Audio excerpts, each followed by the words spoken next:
Welcome back to another episode of Sleepwalker Chronicles. Today, we are going to be talking about the Smoky Hills. A young boy with a red top and a family that never got the closure they needed. For a few minutes on June 14th, 1969, Spence Field was exactly what it appeared to be. A quiet, high country clearing in the Great Smoky Mountains, full of grass, trees, and children playing in the warm afternoon air. Then one of the children stepped behind a bush, and the mountain seemed to close around him. Dennis Lloyd Martin was a little boy from Knoxville, Tennessee, almost 7 years old, with dark hair, a red shirt, green trousers, and the kind of hiking experience that made the adults around him trust the trail a little more than they might have otherwise. He had come into Great Smoky Mountains National Park with his family during a Father's Day weekend. The trip was not meant to be dangerous. It was not meant to become a legend. It was a family outing, the kind remembered later through photographs, muddy shoes, and small details that only matter after something goes horribly wrong. His father, William Martin, knew the mountains. Dennis's grandfather was there too, along with Dennis's older brother. The family had hiked into the backcountry, camped, and made their way towards Spence Field, an open area near the Appalachian Trail where rolling grass meets the darker edge of the forest. By late afternoon, the children had invented a game. They were going to surprise the adults. The plan was very simple. The children would split away, hide in the bush, and jump out together when the grown-ups approached. It was the sort of game that lived in every family trip. Brief, harmless, and loud with laughter. Dennis was wearing red, a color that made him very easy to see, so he took a slightly different path in order not to give away the hiding place too quickly. His father saw him move behind a bush. Then the others came back. Dennis, on the other hand, did not. At first, the moment was small enough to be explained. Perhaps Dennis had hidden too well. Perhaps he had circled the wrong way. Perhaps he was crouched behind a tree, waiting for the exact second to leap out and shout. His father called his name. The mountain answered with nothing. Within minutes, concern sharpened into fear.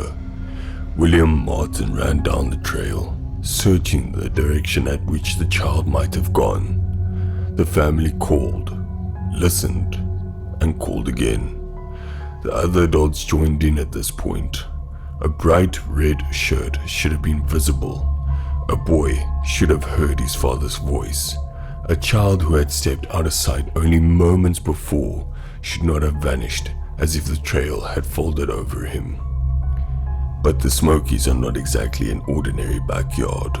They are ridges and ravines, slick rock, laurel thickets, sudden drop-offs, and green walls of vegetation that can turn a few yards into another world.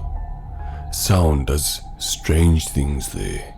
It carries when it should not, and it disappears when it should. A voice can seem close while coming from far away. A footstep can be swallowed by moss. Searchers were called in, then more searchers, then many, many more. The search for Dennis Martin grew into one of the largest in the park's history. Rangers, volunteers, military personnel, and trained teams moved through these mountains. They checked drainages, trails, hollows, and slopes. Men pushed through undergrowth so dense it could scratch faces and tear clothing. The area expanded. The hours stretched. The weather turned against them. Rain fell early in the search, hard enough to damage the tracks and make already difficult ground more dangerous. Mist and fog slowly settled in. Streams rose, leaves held water. Every passing hour mattered, and every passing hour made the mountain harder to read. The most haunting part of the case has always been the narrowness of the window.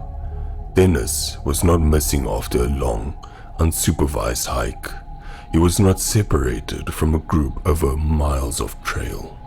He was seen, then he was not seen.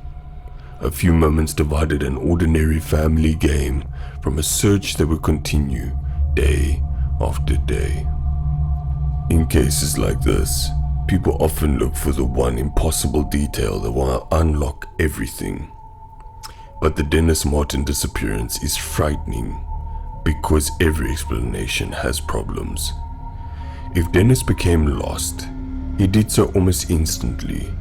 A frightened child might run downhill, follow water, or crawl into cover. The terrain around Spence Field could hide a small body tragically well. Exposure, injury, or a fall were all real possibilities. The mountains did not need malice to be deadly. If an animal was involved, the evidence was never strong enough to prove it. The Smokies held bears and other wildlife, but searchers did not recover the clear signs that would have settled the question.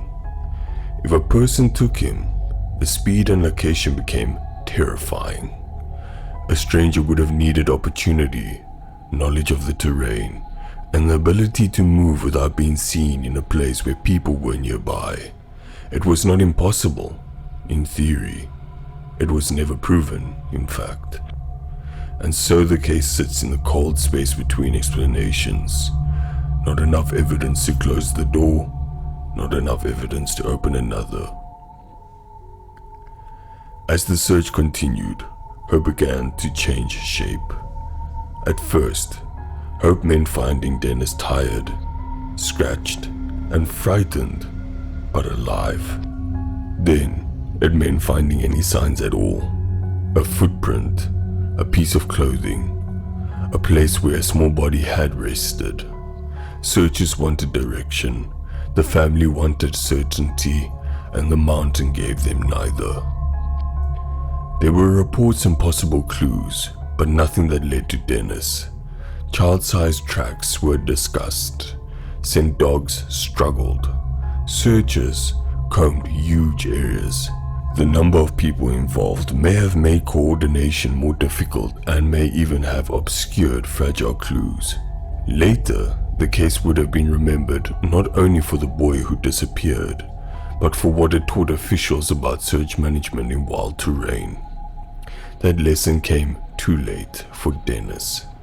Days passed, then more days. The search area widened until the scale became almost unbearable. Every ridge looked like a place he might have gone. Every hollow felt like a place he might have fallen. Each new search zone carried a small burst of hope, followed by the same awful silence. His birthday came while he was still missing. A family that should have been celebrating a 7-year-old boy was waiting for news from men coming out of the woods with wet boots, empty hands, and faces that said what words could not. The official record kept the facts plain. Dennis Lloyd Martin, missing from Great Smoky Mountains National Park, date missing June 14, 1969. Last seen in the Spence Field area of the Appalachian Trail, wearing a red t-shirt, green trousers, and low-cut Oxford-style shoes. Plain facts can be the cruelest kind. They do not explain the father calling into the trees. They do not explain the brother who came back from the game when Dennis did not. They do not explain the way a family replayed 3 minutes for the rest of their lives. The years moved on. The case did not. Dennis became part of the Smokies' darker history, spoken of in books, missing person files, ranger memories, and late-night conversations about the wilderness. His disappearance is sometimes pulled towards the paranormal by people who want the forest to be stranger than it really is. But the truth is already strange enough. A boy stepped into the brush. A father saw him. Then no one could find him again. The Great Smoky Mountains are beautiful because they feel alive. The ridges breathe with fog. The trees crowd close. Trails disappear around bends and return again as if nothing has happened. Millions of people pass through there and leave with photographs, tired legs, and stories about the view. But beneath the beauty is scale. Scale is what makes a child small. Scale is what makes a voice disappear. Scale is what allows a clearing full of people to sit only a few steps away from danger and never know it. On maps, Spence Field is a named place. In the Martin's family story, it became a dividing line. Before the game, after the game. Before Dennis stepped behind the bush, after the mountain kept him. No confirmed remains have ever been found. No person has been convicted, and no final answer has come back down the trail. The case remains unsolved, and somewhere in the long green folds of the Smokies, there is still the absence shaped like a little boy in a red shirt. And that, my dear friends, brings us to the end of our story today. If you enjoyed, please leave a like. If you have a suggestion, please leave a comment with a brief description or a link. And remember, the best way to stay tuned for more upcoming videos is to hit that subscribe button. Until next time, stay safe.